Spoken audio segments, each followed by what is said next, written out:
I love to teach acupressure, and I'm welcoming you to learn this point. Now, why am I teaching this point?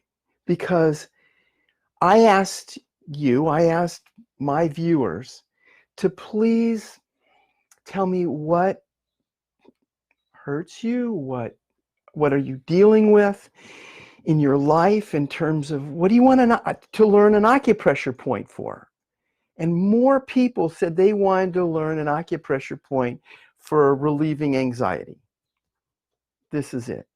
So what I'd like you to do right now, don't delay, is to type in, oh, I've got headaches, I've got migraines, I've got backaches, I've got my ankles hurt me, I've got arthritis in my hands.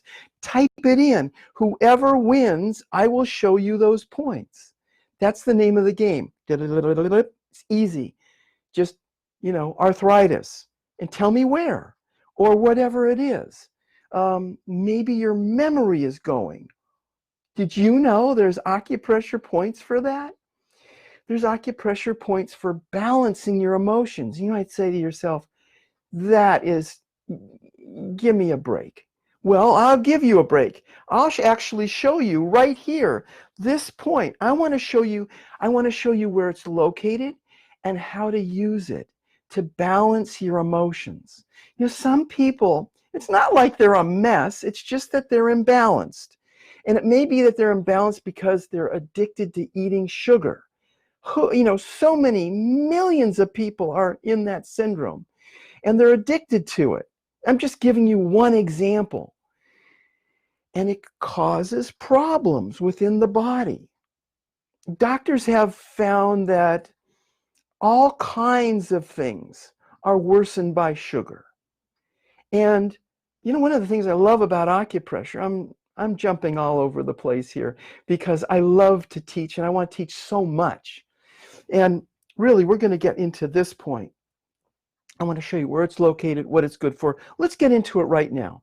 I was just going to say to you that this is an emotional healing and an emotional balancing point.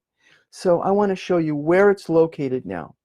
So find your armpit creases and draw a line between your armpit creases, and it'll go right to this point.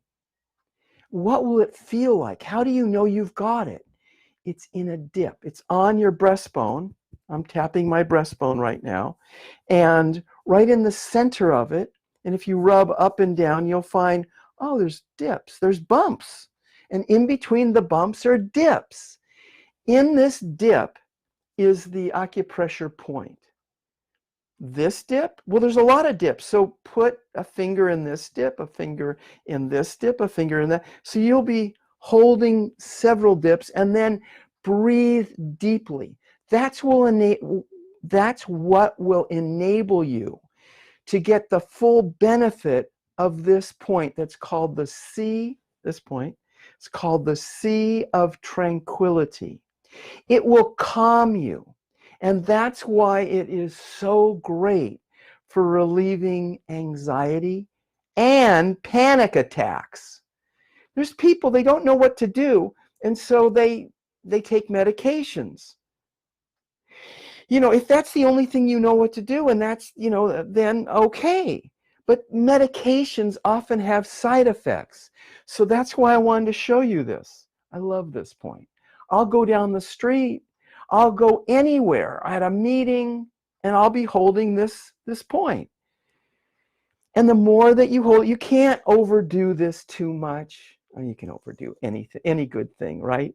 But this is a balancing point. And it works like a charm, especially if you breathe into it.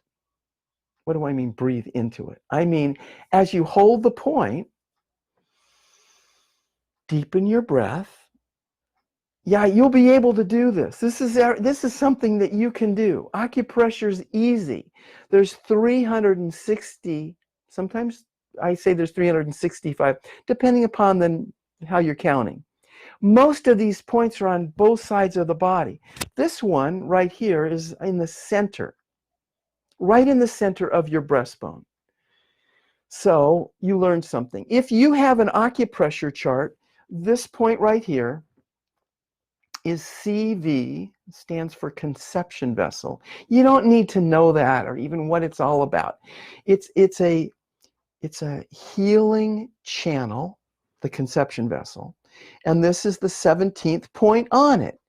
And this point particularly will calm you.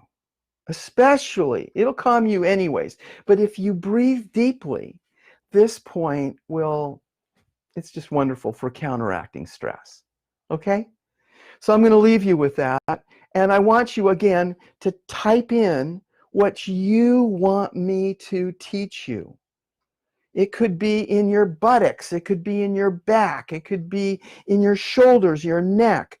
It could be just a common complaint. I want you to know that acupressure is not a medical treatment. It is not a substitution for medical care.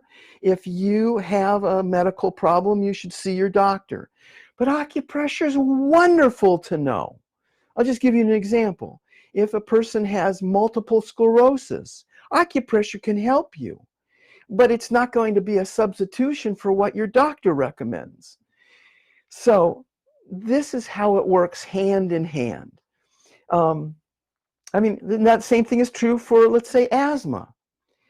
Here's the trick, and to understand how acupressure works. It works best for relieving stress, for relieving pain. And in doing so, it can help you. So let's say if you have a symptom and your symptom gets worse when you're under stress, then acupressure can help you because it can relieve your stress. All right, now you got it. So here's the Sea of Tranquility point. At least you learned something in the last 5 minutes. Blessings to you. Take care of yourself, and I hope that you'll someday want to study with me and learn acupressure online, right at home. So blessings to you, and type in what you want me to teach you, and I'd be glad to. And tell your friends to come here and learn something for themselves, and maybe they'll want to go and take an online class with me. Anyways, you can always go to acupressure.com and get 3 free illustrated acupressure articles. And I've typed it in for you, so you can just click the link. Blessings to you.